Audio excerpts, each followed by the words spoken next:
కూటమి ప్రభుత్వం ఎన్ని అక్రమ కేసులు పెట్టినా, ఎన్ని రకాలుగా కక్ష సాధింపు చర్యలకు దిగినా ఎదుర్కోవడానికి తాను సిద్ధంగా ఉన్నానని వైఎస్ఆర్సీపీ మాజీ ఎమ్మెల్యే చెవిరెడ్డి భాస్కర్ రెడ్డి అన్నారు. కూటమి ప్రభుత్వం తనపై అక్రమంగా ఫోక్సో కేసు నమోదు చేయడంపై ఆయన మీడియాతో మాట్లాడారు. 21 రోజుల క్రితం ఎర్రవారిపాలెం మండలంలో ఓ బాలికపై ఆగంతకులు దాడి చేశారు. ఈ ఘటనలో ఏం జరిగిందో బాలిక తండ్రి మాట్లాడిన వీడియో మీడియా ఎదుట బహిర్గతం చేశారు. అనంతరం చెవిరెడ్డి భాస్కర్ రెడ్డి మీడియాతో మాట్లాడుతూ కూటమి ప్రభుత్వం తనపై ఫోక్సో కేసు ఎందుకు నమోదు చేసింది, ఎర్రవారిపాలెం మండలంలో 2 ఆగంతకుల దాడిలో తన కుమార్తె అపస్మారక స్థితిలో ఉందని ఓ తండ్రి స్థానిక వైఎస్ఆర్సీపీ నేత నాగార్జున రెడ్డి సాయంతో నాకు ఫోన్ చేస్తే వాళ్ళ ఇంటికి వెళ్లా. అపస్మారక స్థితిలో ఉన్న బాలికను ఆసుపత్రికి తీసుకువెళ్లి వైద్యం చేయించా.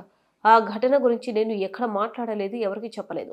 సెక్షన్తో కేసు నమోదు చేసేంత ఏం జరిగింది, ఎందుకు చెవిరెడ్డి పైన ఇతరుల పైన ఇన్ని సెక్షన్లు పెట్టారు అని ఒక ఆలోచన రేకెత్తించారు.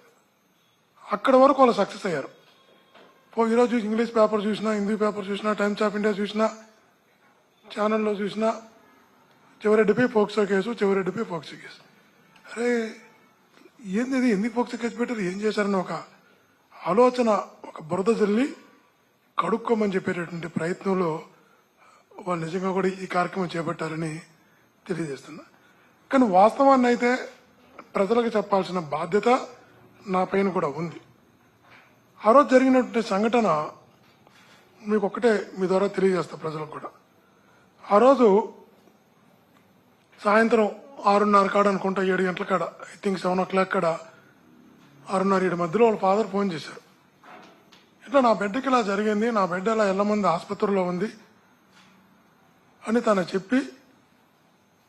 చెప్పినప్పుడు ఎక్కడో 80 కిలోమీటర్లు ఉన్న ప్రాంతానికి, తలకోన దగ్గరది ఉన్న ప్రాంతానికి హుటాహుటిన 7 గంటలకంత 7:15 బయలుదేరి అడావుడిగా వెళితే ఆ బిడ్డకు వైద్యం ఇవ్వాల్సిన రూమ్లో డాక్టర్లను బయట పెట్టి పోలీస్ సిబ్బంది విచారిస్తున్నారు.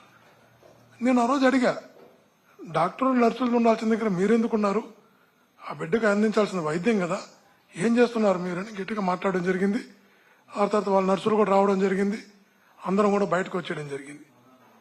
బయటకు వచ్చిన తర్వాత వాళ్ళ ఫాదరు చాలా కోపంగా ఉన్నాడు. అది ఎవరికైనా, మీకైనా నాకైనా ఉండే కోపమే. తన బిడ్డ పైన ఒకటి సంఘటన జరిగినప్పుడు ప్రతి తండ్రి కూడా ఆవేశం తట్టుకోలేడు. ఆ తట్టుకోకుండా